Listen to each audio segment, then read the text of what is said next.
Patuloy po ang pagdating ng mga tao sa isinasagawang medical mission ng Iglesia ni Cristo sa ilang lugar sa Maynila. Hanggang alauna ng tanghali lang ang naturang programa, pero dahil sa dami ng dumalo, posibleng ma-extend pa ito. May ulat on the spot si Jay Sabale. Jay? Rafi Pia, kani-kanina nga lang ay pansamantalang itinigil yung ginagawang medical mission dito sa harap ng Philippine Post Office sa May Loton para magbigay daan sa ginawang pamamahayag o yung Bible study. Patuloy ang pagdating ng tao dito sa harap ng Philippine Post Office na makikidalo sa medical mission ng Iglesia ni Cristo. Pero dahil sa Bible study kanina, pansamantala munang itinigil ang medical mission. Kaya ang mga nasa pila na pagkahaba-haba, nakaupo na lamang sa may lapag at nagpayong muna, ayaw kasi nilang malaktawan. Sa sobrang dami naman ng tao, isang ginang naman ang hinimatay na agad dinala sa loob ng medical tent. Para ma-accommodate rin ang ilang pangangailangan pa ng mga tao rito, ilang portalet na nasa ang dineploy dito sa mga grounds. May mga nagbebenta rin ng payong at panglatag. Ang mga tiga-Scan International naman ang tumutulong sa mga pulis para sa seguridad. Sa kapal ng tao, nagdulot din ito ng pagsisikip sa trapiko. Sa pwesto rito, may emergency room, operating room, ECG, ultrasound at laboratory. Namimigay rin sila ng libreng gamot. Sa isang parte naman, kapansin-pansin ang gabundok na plastic na may lamang bigas at canned goods na kanilang ipamimigay rin maya-maya lamang. Bago naman mag-alas 10 ng umaga, nasa 6,500 na ang nagpa-medical check-up at nasa 2,800 naman na katao ang nagpa-dental check-up. At sinasabi nga ng Iglesia ni Cristo rito, no, ang kanilang aktibidad dito ay hindi lamang para sa mga kasapi nila sa kanilang relihiyon. Katulad kanina, may nakausap tayong dalawang ginang, isang kapatid nating tiga born again at dalawa namang tiga Muslim. Okay naman po, kasi po para naman po sa kabutihan ng pangkalahatan yun eh. Wala naman po masama sa ginagawa nila. Di ba magpa-check up ka ng mata?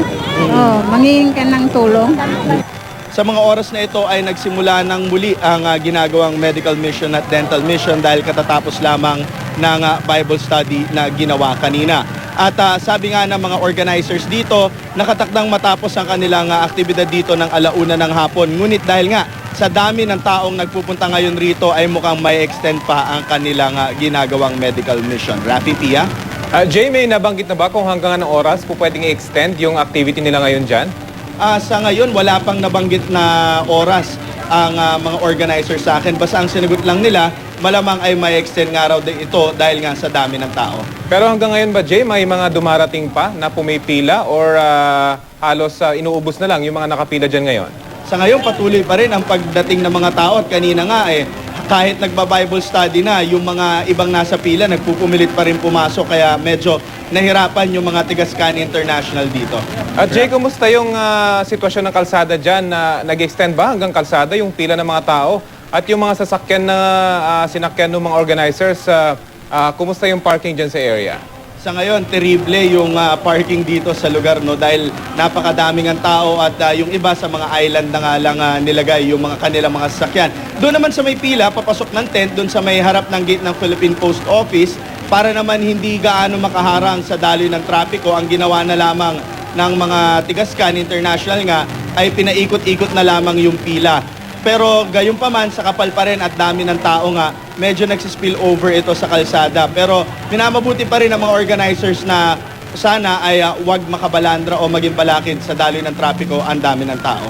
Jay, nakita namin yung video nyo kanina, medyo parang halos walang sasakyan doon sa harap mismo ng post office, pero I would assume na yung traffic ay nag-back up hanggang doon sa may Quiapo na siguro. Jay, meron ka bang impormasyon patungkol dito? Sa ngayon, wala tayong impormasyon tungkol kung hanggang saan yung buntot ng trapiko, no? Dito kasi may sinasabi yung harap ng Philippine Post Office, medyo banayad, pero yung sa may gilid, if I'm not mistaken, ito yung galing sa loob ng eskolta, no? Dito nagkakaroon ng build-up ng traffic palabas dito.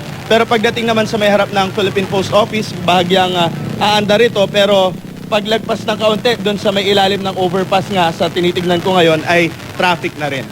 Sana, Jay, magbigay sila ng abiso kung hanggang ano oras sila matatapos dyan sa aktibidad para naman masabi natin sa publiko kung hanggang ano oras nila iiwasan yung lugar na yan. Maraming salamat sa iyo, Jay Sabale.